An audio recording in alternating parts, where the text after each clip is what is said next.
வணக்கம். அந்த காலத்தில் கோவில் கட்டும்போது ஒவ்வொரு கோயிலிலும் ஏதாவது ஒரு தனிச்சிறப்பு உண்டு. அவைகளை பற்றி இந்த தொகுப்பில் நாம் பார்ப்போம். உற்சவர் அல்லாமல் மூலவர் வீதியில் வலம் வருவது சிதம்பரம் நடராஜ கோயில். கும்பகோணம் அருகே தராசுரம் என்ற ஊரில் உள்ள ஐராவதீஸ்வரர் கோவிலில் உள்ள சிற்பத்தில் வாலியும் சுக்கிரவனும் சண்டையிடும் காட்சி உள்ளது. இங்கிருந்து ராமர் சிற்பம் இருக்கும், தூண் தெரியாது. ஆனால் ராமர் அம்பு தொடுக்கும் சிற்பத்தில் இருந்து பார்த்தால் வாலி சுக்கிரவன் போர் புரியும் சிற்பம் தெரியும். தர்மபுரியில் மல்லிகார்ஜுன் என்னும் கோவிலில் நாவங்க மண்டபத்தில் 2 தூண்களின் அடி பூமியில் படியாது. கரூர் மாவட்ட குளித்தலை கடம்பவநாதர் கோவிலில் இரட்டை நடராஜர் தரிசனம் செய்யலாம். கருடாழ்வார் 4 கரங்களும் 2 கரங்களில் சங்கு சக்கரம் ஏந்தியபடி காட்சி தரும் ஸ்தலம் கும்பகோணம் அருகே வெள்ளியங்குடியில் உள்ளது.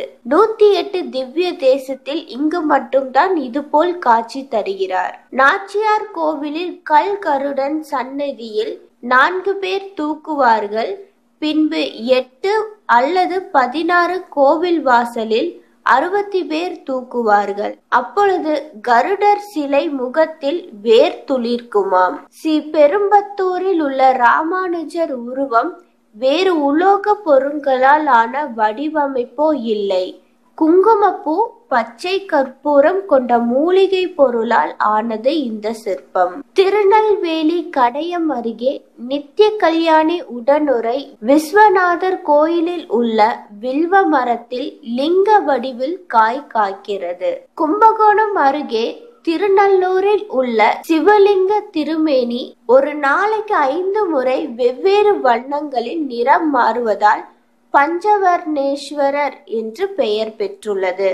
விருதுநகர் சொக்கநாதன் புத்தூரில் உள்ள நவ நந்திகேஸ்வரர் ஆலயத்தில் உள்ள நந்திக்கு கொம்போ காதுகளோ இல்லை.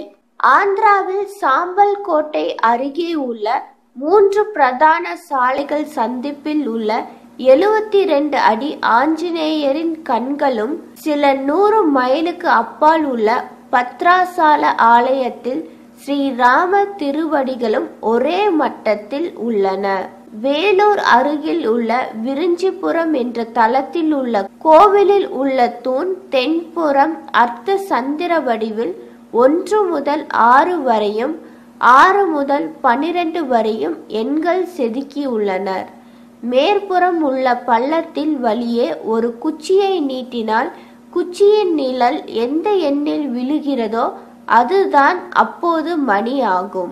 சென்னை திருப்பதி சாலையில் ஊதுக்கோட்டை தாண்டி நாகலாபுரம் என்ற ஊரில் உள்ள ஸ்ரீ வேத நாராயண பெருமாள் சிலையை தலையில் இருந்து இடுப்பு வரை மனித உருவமும் கீழே மீன் வடிவமும் கொடுக்கப்பட்டுள்ளார்கள். தர்மபுரி பாப்பராம்பட்டி 11 கிலோமீட்டர் இருக்கும் ஸ்ரீ அபிஷ்டவரதர் பெருமாள் கோவிலில் நவகிரகங்கள் பெண் வடிவில் உள்ளது. மதுரை மீனாட்சி அம்மன் கோவிலில் 14 கோபுரங்கள் உள்ளன. வேறு எந்த கோவிலிலும் இவ்வளவு கோபுரங்கள் கிடையாது. கும்பகோணம் சாரங்கபாணி கோவிலில் கோமலாவல்லி தாயாருக்கு படித்தாண்டா பத்தினி என்ற பெயரும் உண்டு. ஏனென்றால் பெருமாளோடு அவள் எக்காலத்திலும் வெளிவராத காரணத்தால். இந்த தொகுப்பில் பல கோவில்களில் உள்ள அதிசயங்களை பற்றி தெரிந்து கொண்டிருப்பீர்கள். நன்றி.